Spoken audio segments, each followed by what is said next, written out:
जय श्रीमन्नारायण। राधे राधे। ओम नमो भगवते वासुदेवाय। आप सभी भक्तों को मार्गशीर्ष मास की हार्दिक शुभकामनाएं। मार्गशीर्ष मास को भगवान कृष्ण ने गीता में स्वयं का रूप बताया है। इस माह में भगवान कृष्ण के बाल स्वरूप की पूजा अर्चना की जाती है। गीता पाठ और भगवान कृष्ण के बचपन की कथाएं, भक्त और भगवान की कथाएं श्रवण की जाती हैं। भगवान और उनके भक्तों की ये अमर कथाएं अटूट आस्था और विश्वास का प्रतीक हैं। ये कथाएं प्रभु प्रेम के स्नेह को दर्शाने के लिए अस्तित्व में आई हैं कि प्रभु सिर्फ सच्चे और पवित्र भाव के भूखे हैं। आप भी इन कथाओं के माध्यम से भक्ति के रस को चखते हुए आनंद के सरोवर में डुबकी लगाएं। ईश्वर की शक्ति के आगे तर्कशीलता भी नतमस्तक हो जाती है। तभी तो चिकित्सा विज्ञान के लोग भी कहते हैं, दवा से ज्यादा दुआ काम आएगी। बोलिए कृष्ण भगवान की जय। मेरा आप सबसे विनम्र निवेदन है कि कथा को पूरे श्रद्धा और विश्वास के साथ सुनिए और ज्यादा से ज्यादा शेयर कीजिए, जिससे आप भी कहीं न कहीं पुण्य के भागी बन सकें। और कमेंट बॉक्स में जय श्रीमन्नारायण या राधे राधे लिखना मत भूलिएगा। तो शुरू करते हैं। भगवान श्री कृष्ण की परम उपासक कर्माबाई जी जगन्नाथपुरी में रहती थी और भगवान को बचपन से ही पुत्र रूप में भजती थी। ठाकुर जी के बाल रूप से वह रोज ऐसे बातें करती जैसे ठाकुर जी उनके पुत्र हों और उनके घर में ही वास करते हों। एक दिन कर्माबाई की इच्छा हुई कि ठाकुर जी को फल मेवे की जगह अपने हाथ से कुछ बनाकर खिलाऊं। उन्होंने जगन्नाथ प्रभु को अपनी इच्छा बतलाई। भगवान तो भक्तों के लिए सर्वथा प्रस्तुत हैं। प्रभु जी बोले, माँ जो भी बनाया हो वही खिला दो, बहुत भूख लगी है। कर्माबाई ने खिचड़ी बनाई थी। ठाकुर जी को खिचड़ी खाने को दे दी।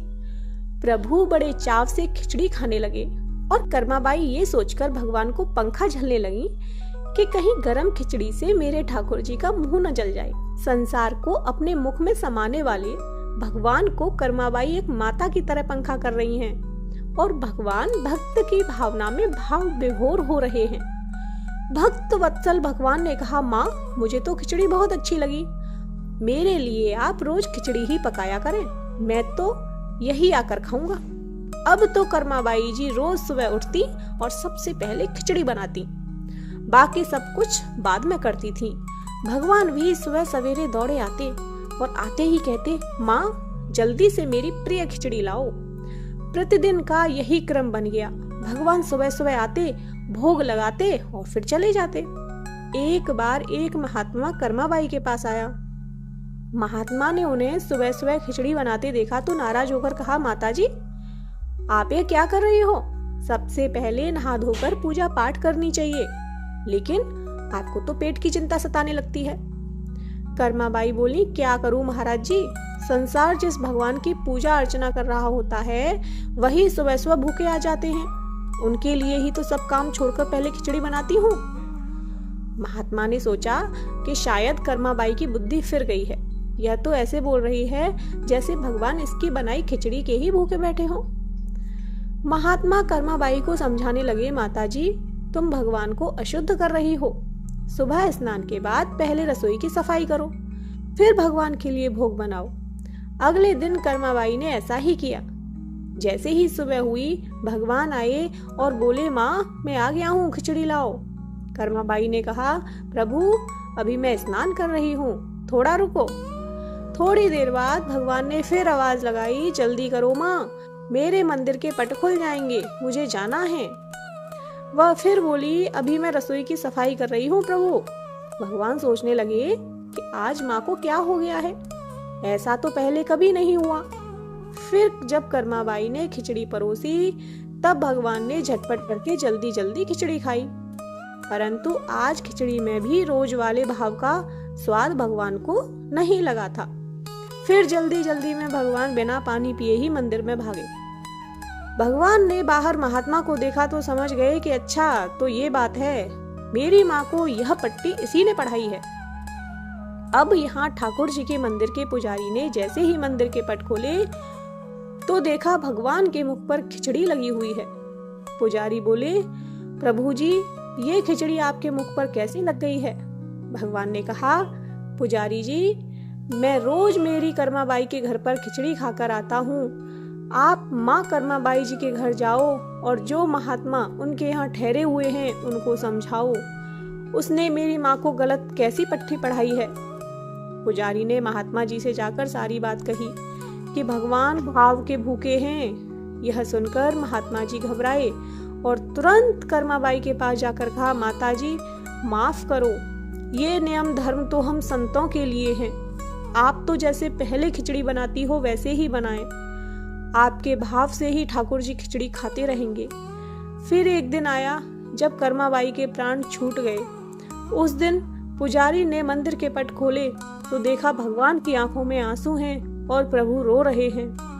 पुजारी ने रोने का कारण पूछा तो भगवान बोले, पुजारी जी, आज मेरी माँ कर्माबाई इस लोक को छोड़कर मेरे निज लोक को विदा हो गई है। अब मुझे खिचड़ी बनाकर कौन खिलाएगा।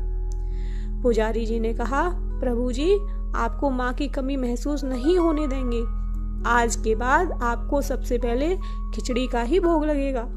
इस तरह आज भी जगन्नाथ भगवान को खिचड़ी का भोग लगाया जाता है। तो प्रेम से बोलिए जय जगन्नाथ जी। अब श्रवण करते हैं कृष्ण चालीसा पाठ। बोलिए कृष्ण भगवान की जय। बंशी शोभित करे मधुर नील जलद तन श्याम, अरुण अधर जनु बिंब फल नयन कमलाभिराम। पूर्ण इंद्र अरविंद मुख पीतांबर शुभ साज, जय मन मोहन मदन छवि कृष्ण चंद्र महाराज। जय यदुनंदन जय जगवंदन, जय वसुदेव देवकी नंदन, जय यशोदा सुत नंद दुलारे, जय प्रभु भक्तन के द्रग तारे।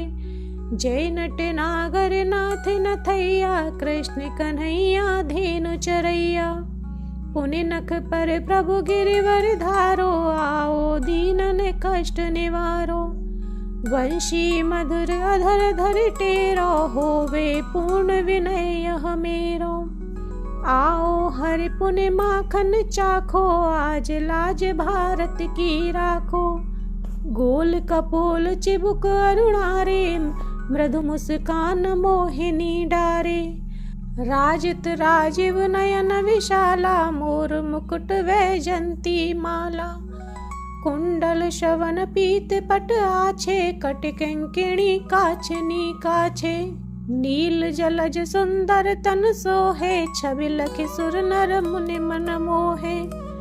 मस्तक तिलक अलक घुंघराले, आओ कृष्ण बांसुरी वाले। कर पय पान पूतन तार्यो, काब काका गासुर मार्यो। मधुवन जलत अगिन जब ज्वाला, भय शीतल लखत ही नंद लाला। सुरपति जब ब्रज चढ़ी और साई, मूसर धार वारि बरसाई। लगत लगत ब्रज चहन बहायो, गोवर्धन नख धारि बचायो। लखि जसुदा मन भ्रम अधिकाई, मुख मह 14 भुवन दिखाई। दुष्ट कंस अति उधम मचायो, कोट कमल जब फूल मंगायो। नाथ काले यही तब तुम लीने, चरण चिन्ह दे निर्भय कीन्हे। करि गोपिन संग रास विलासा, सबकी पूरन करी अभिलाषा। केतिक महा असुर संहार्यो, कंसहि केस पकड़ दे मार्यो। मात पिता की बंदी छुड़ाई, उग्रसेन कह राज दिलाई। महिते मृतक छहो सुत लायो, मातु देव की शोक मिटायो। भौमासुर मुर दैत्य संहारी, लाए 10 सहस कुमारी। दैभी महि तृण चीर सहारा, जरा सिंधु राक्षस कह मारा। असुर बकासुर आदिक मार्यो, भक्तन के तब कष्ट निवार्यो। दीन सुदामा के दुख टार्यो, तंदुल 3 मूठ मुख डार्यो। प्रेम के साग विदुर घर मांगे, दुर्योधन के मेवा त्यागे। लखी प्रेम की महिमा भारी, ऐसे श्याम दीन हितकारी। भारत के पारथ रथ हाँ के लिए, चक्र कर नहीं बल था के। निज गीता के ज्ञान सुनाए, भक्तन हृदय सुधा बरसाए। मीरा थी ऐसी मत वाली, विष पी गई बजा कर ताली। राणा भेजा सांप पिटारी, शालीग्राम बने बनवारी। निज माया तुम विदेह दिखायो, उरते संशय सकल मिटायो। तब शत निंदा कर तत्काला, जीवन मुक्त भयो शिशुपाला। जब ही द्रौपदी टेर लगाई, दीनानाथ लाज अब जाई। तुरत ही बसन बने नंद लाला, बड़े चीर भय हरि मुह काला। अस अनाथ के नाथ कन्हैया, डूबत भवर बचावै नैया। सुंदर दास आस उरधारी, दया दृष्टि की जय बनवारी। नाथ सकल मम कुमति निबारो, क्षमहु बेग अपराध हमारो। खोलो पट अब दर्शन दीजै, बोलो कृष्ण कन्हैया की जय। यह चालीसा कृष्ण का पाठ करे उरधार, अष्ट सिद्धि नवनिधि फल लहे पदारथ चार। बोलिए कृष्ण भगवान की जय।